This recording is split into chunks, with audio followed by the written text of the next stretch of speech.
Welcome back to the Shankly Sessions, the Liverpool podcast we bring you each and every week on the Dynamo Podcast Network. Head over to YouTube, smash that subscribe and bell notification button. Audio versions of the show are available through Spotify. And if you'd like to contact the show, you'll get us on Twitter at Sessions Shankly.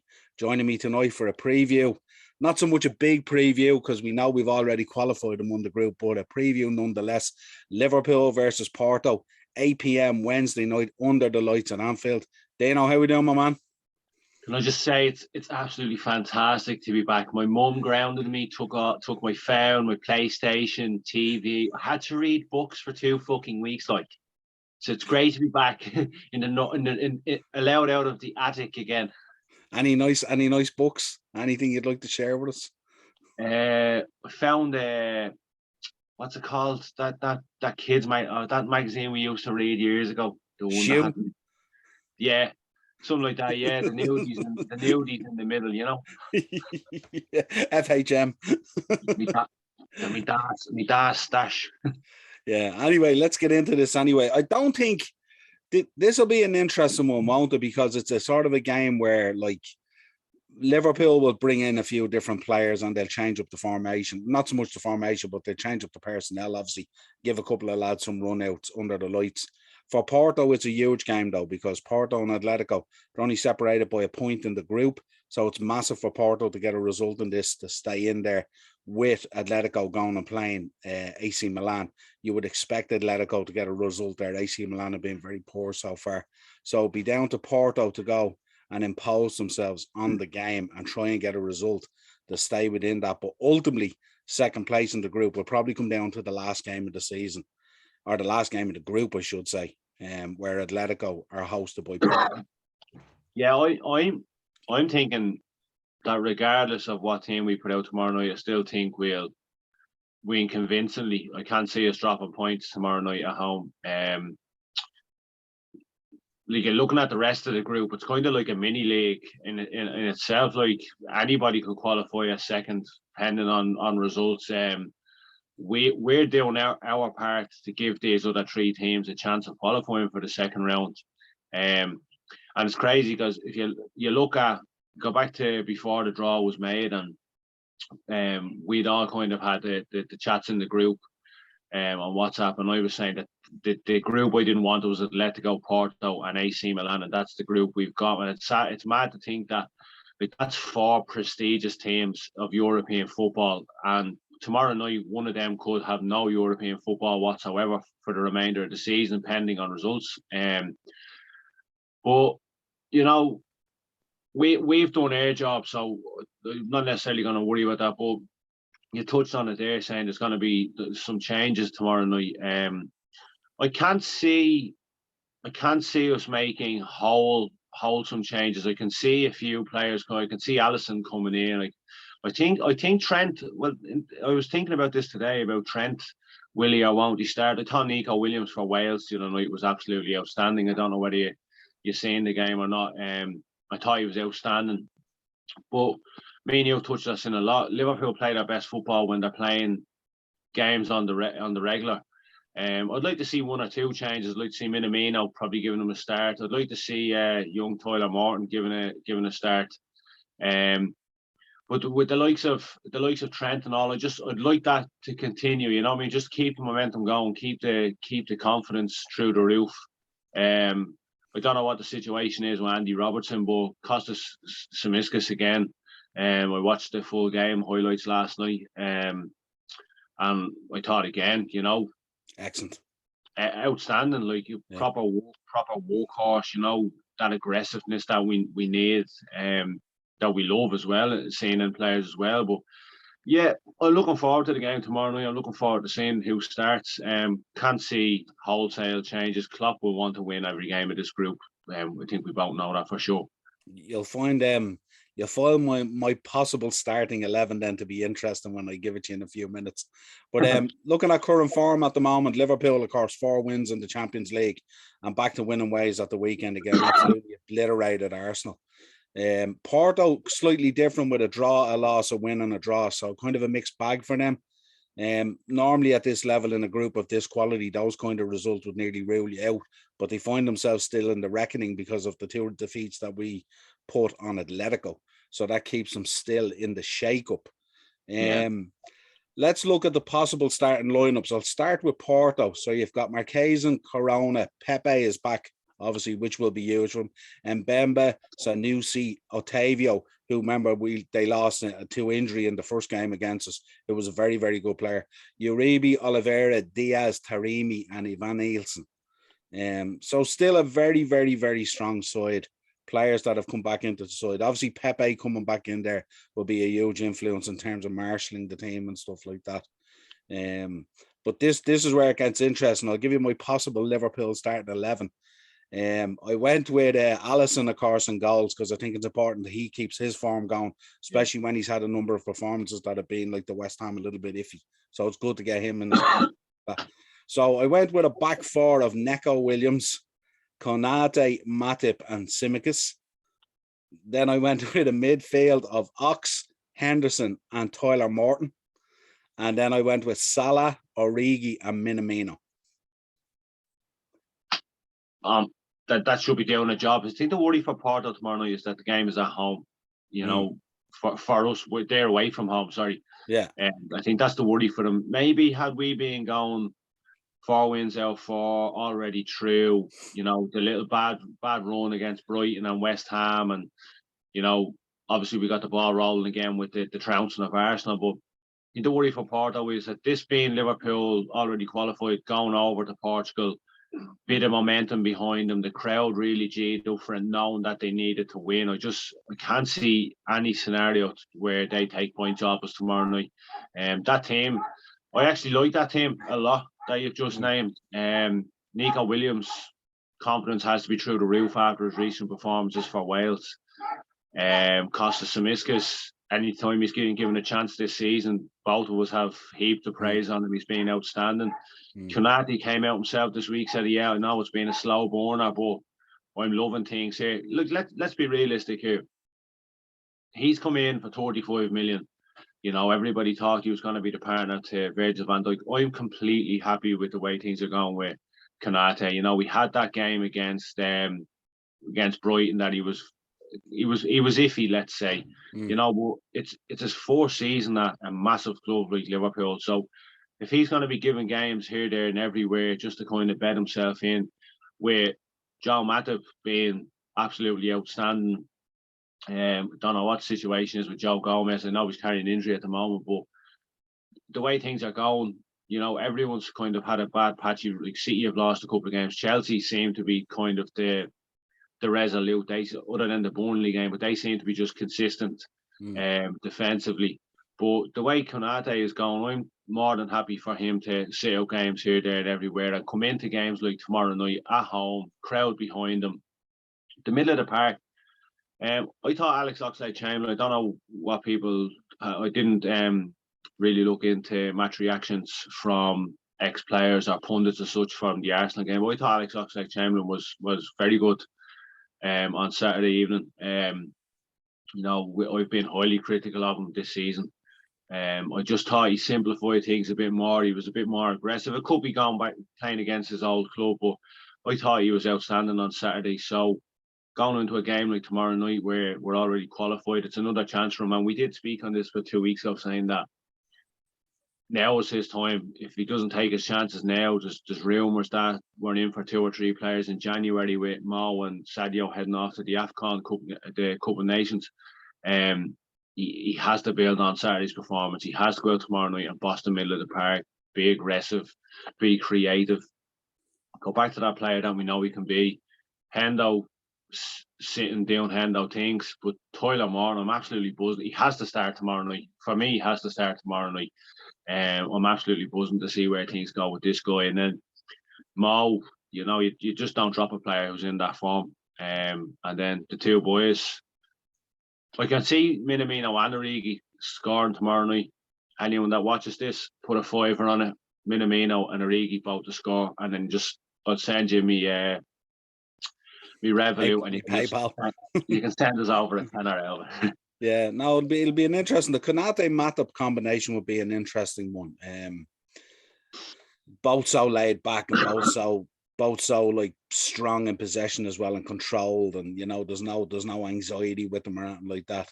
The only thing I'd say about the midfield is I wonder where the where that sort of creativity is going to come from. I know Ox can drive forward, but that again, you find with him, he was up for it there on Saturday against Arsenal, but whether he'd be up for it now against Porto is a different, because obviously Arsenal, as you said, is his old club. Henderson will do what Henderson always does, but it'd be interesting to see if Morton starts. It'd be great for that lad to get a start. I was buzzing when he came on the other night and Thiago giving him the rub before he went on and all to say. Can we just touch on Thiago there for a second? What a show on Saturday evening. I thought he was absolutely smashing, and he came out today and he said that I'm 100% Liverpool. I love being here. That's music to my ears. The best is yet to come from that guy. That's a 4-year or 5-year deal? I think it was 4. A 4-year deal. The best is yet to come from him. He's had his injury issues, but I thought he was absolutely outstanding on Saturday. I think he'll know the reasons why he's not starting tomorrow night. But the midfield you've named there, with Henderson not starting on Saturday, Ox kind of having that bit of momentum behind him, and then there's no better time to start Tyler Morton than tomorrow evening. Already qualified at home, place is going to be G'd up. Get an early goal, settle, and then just boss the game. Do what you do. Yeah, it'll be interesting to see how the crowd is, because obviously we've qualified, so it's kind of like the atmosphere could be a slight bit flat, if you like, not compared to a normal Champions League night. That if we needed the points, they'd be fired up for it. But I wonder as well with Klopp. He obviously has one eye on the Southampton game at the weekend, and I know he always says that you take it one game at a time, but this should be a training exercise, really, shouldn't it? In terms of the Southampton game being absolutely pivotal, especially with Chelsea having United, anything could happen at the weekend. Now, I wouldn't be expecting United to get much out of a Chelsea game, but you never know with that bounce back. Anything can happen, and they'd be buzzing after probably winning tonight against Villarreal, so who knows. Just a bit of team news there. Obviously, Curtis is still out with that eye. The eye is healing and all, but Klopp is saying he's not quite ready yet, and they have to give it time to make sure it's absolutely spot on. Bobby is still out, and obviously Harvey is still doing his recovery, but great to see the images and the videos coming through of him getting better and better each and every day. Andy Robertson coming back from that tight hamstring. I don't know, there could be a case for maybe putting him in tomorrow night and giving him some minutes at some stage just to get him a bit of a... You can't risk it. Me personally, would you risk it? I wouldn't, especially with a hamstring injury and coming into December. Like, we're at the end of November now. This is the critical part of everyone's season. I don't know. I'm not too sure whether I'd put him in cold then against Southampton either. I'm not talking about giving him a lot of time, but maybe just towards the end of the game, giving him maybe 10, 15 minutes or something like that, just as a run out, So, but we'll see. It depends how the game goes. We obviously know James is still out at the moment. James Milner and Naby Keita, they might be available. It's not too sure at the moment, but potentially could be available. And we know Gomez is unlikely to feature because he still has an issue, I think a calf issue as far as I know. Porto have a full squad available to them. Obviously, they'll be boosted by Pepe coming back to replace Cardoso. And Diaz is back in there again. So obviously very threatening and very powerful there, Obviously, we'll see our ex-player there, Grujic as well, who has tended to play well for Porto in the past. But it'll be interesting to see on his return to Anfield how he gets on. And obviously you have Sergio Oliveira, he'll be chasing a spot down with Mateus Uribe. But they have a full squad available to them at the moment, and they're not carrying any injuries at the moment. So should be an interesting toy. In terms of predictions, what are you thinking? It's going to seem a bit far-fetched. I just think Porto... I just think Liverpool love playing Porto. Anytime we played them, we've just absolutely, I won't say the words because it's still before the watershed, but I am going to go with 4-0. 4-0. I was thinking 4-1. I was going to say 4-1, but usually one of us says what the other thinking. Yeah. I was thinking 4-1, but I wouldn't be surprised if we kept a clean sheet, but again, it'll be interesting to see. I'm really looking forward to see if Neco Williams starts, because he's been getting a lot of praise, as you said at the start of the show. He's been playing brilliant for Wales, even to the point where the Wales crew have come out and said he might be potentially do himself well to look at a move potentially to get more game time and stuff like that. That was talked about during the summer as well. Yeah. But yeah, that's what I'm thinking there. I'm thinking Neco Williams there, and he could put in a really, really good show with Tsimikas on the other side, and then Matip and Konate there stabilising the back four. Could be a case that Neco Williams is kind of putting on a show, trying to get that January deal, you know what I mean? The way Trent's been in his last probably 10, 12 games, probably the Brighton game, you know, he's back up there as probably the top right back in world football. So Neco Williams probably looking at thinking, unless this fella goes in and plays in the middle of the park, or potentially gets injured, you're not getting a sniff, sure, you know, especially in the more meaningful games anyway, without a shadow of a doubt. Definitely, like Trent's been outstanding. He's been outstanding for England, albeit against two absolutely Malosian teams. But you can only do your business against the team that's in front of you, and you can only beat who you're playing. So, you know, look at Harry Kane, hat trick, and then 4 goals, or was it 5 goals against San Marino? 4, yeah. And he's so close to breaking Wayne Rooney's record. But you look at Wayne Rooney's record for England and how outstanding that was. But yeah, here's Harry Kane, best dribbler in fucking London, and I don't mean with a football at his foot, but like he scores these goals against absolutely dirt teams, and he's probably in the next 3-4 games is going to be England's all-time leading goal scorer, and that's a tragedy. Other than, I know Graham will probably watch this, but that's a tragedy to Bobby Charlton, to Wayne Rooney. I'm not taking anything away from Harry Kane, but nowadays these teams shouldn't be allowed to play football against the likes of England. Now they should be put into a group and give them their little chance and hope of glory of going to a World Cup. Should be a proper seeding system. The likes of Ireland, Kosovo, San Marino should be all be in one group, and you know it's a lottery then. but we have CR7. We're all good. But no, it's, you know, it's great. It's great in a sense. This game tomorrow night, you know, already qualified players that, like, you've got Owen Beck there as well. Like, I can't see wholesale changes, but these guys who are on the precipice of the first team going into the, like, there's a chance that there's 2 or 3 days are going to start against AC Milan, the San Siro, in 2 weeks. How, like, that's a dream for any footballer. Yeah. Whether you're playing for Liverpool or whatever, AC Milan in the San Siro. Can you imagine going there, winter's night, the flares going off? Remember the old San Siro when it used to be like a cloud of smog across the pitch? That's stuff to dream of. And because we've done the business and won 4 out of 4, that gives these lads a chance. And plus with Minamino and Origi, we talked about this recently as well. They have a massive chance now. I can see both of them, unless they get injured, but I can see both of them starting both of those games. And that's a massive opportunity because, like, the 23rd of November, we're a week away from December, and then you have a month of nearly a game every 3 days. And then before you know it, the boys have gone off to the African Cup of Nations. And now we got time to take a chance. Yeah. Not only that, though, but I think Klopp as well, he has to start giving these boys minutes. If they're going to be the answer when the boys go, they can't go in there cold either. So I think, you know, in games like the Southampton game and some of the league games coming up and stuff like that, if we build up a bit of a lead, 2 or 3 goals or something like that, he has to start giving these guys minutes to feel a part of the team, because they're going to be in there full time come January.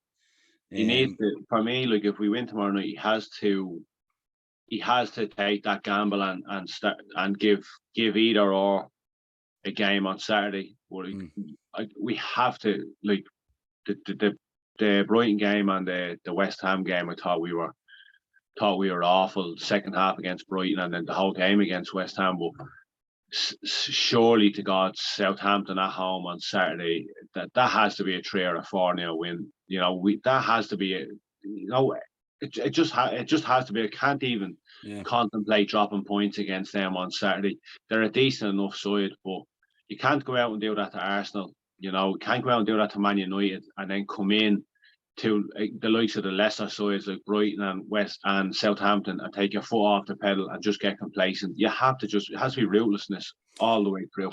Yeah, there's probably a show for bringing Origi into that game, isn't it, instead of Jota, because Southampton are quite a physical side, and we will do a preview, of course, but depending on how he goes tomorrow night, if he's picked, certainly there's a case for having him in the middle with Mane and Salah either side of him. He's been given a massive. Could I just say how good it was to see him back in the Belgium team as well? You know, I've never been overly critical of him. I've always stuck by my point of I just don't think he's good enough to lead a line for Liverpool. And I've always said that what happens if you lose Mo Salah or Sadio Mane for a run of 5, 6, 7, up to 10 games? That's going to happen in January.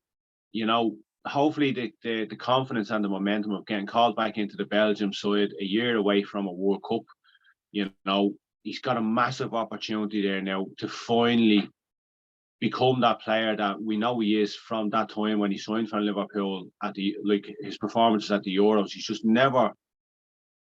It's unfortunate that he's been around when these three boys have been around, but you've got to have the confidence in yourself that you can prove that you're better than these guys. And tomorrow night, Saturday, these are two massive chances. Get in there and score. I think personally, him and Minamino will score a goal tomorrow night. I think I'm leaning kind of, well, depending on tomorrow night's outcome, but I'm leaning kind of towards Minamino starting against Southampton, just because of what Klopp's been saying about him and how happy he is from and all. And you can see that Jurgen's trying to get the belief instilled into him as well. He knows Minamino is going to not hear what he said. He's going to read about it. It's going to be text messages, blah, blah, blah, X, Y, and Z. So you've got to take your chances now. This is it, because for me personally, if Minamino doesn't take his chances, we can't see him sticking around after next summer. And Origi, you know, we were surprised he stayed on this season.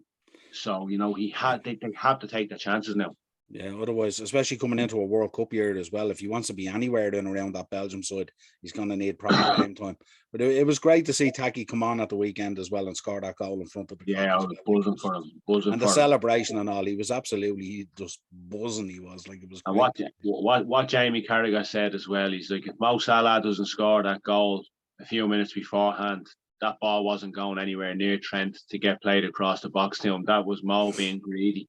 Yeah. So, yeah, buzzing. It was. You could see the relief in him as well. Like, he's all these Capital One Cup goals. Just same with Origi. A goal or two here and there. You know, it just builds up that momentum. It gets that fire burning under your feet. You know what I mean? So, fingers crossed. Yeah. Well, we shall wait with bated breath for the lineups tomorrow evening. As always, a pleasure having you on for the preview. This has been your Shankly Sessions preview. Liverpool versus Porto under the lights, 8 p.m. Wednesday. And we will see you right after that game for a match reaction and player ratings. Till next time, bud. Cheers. Good to be back.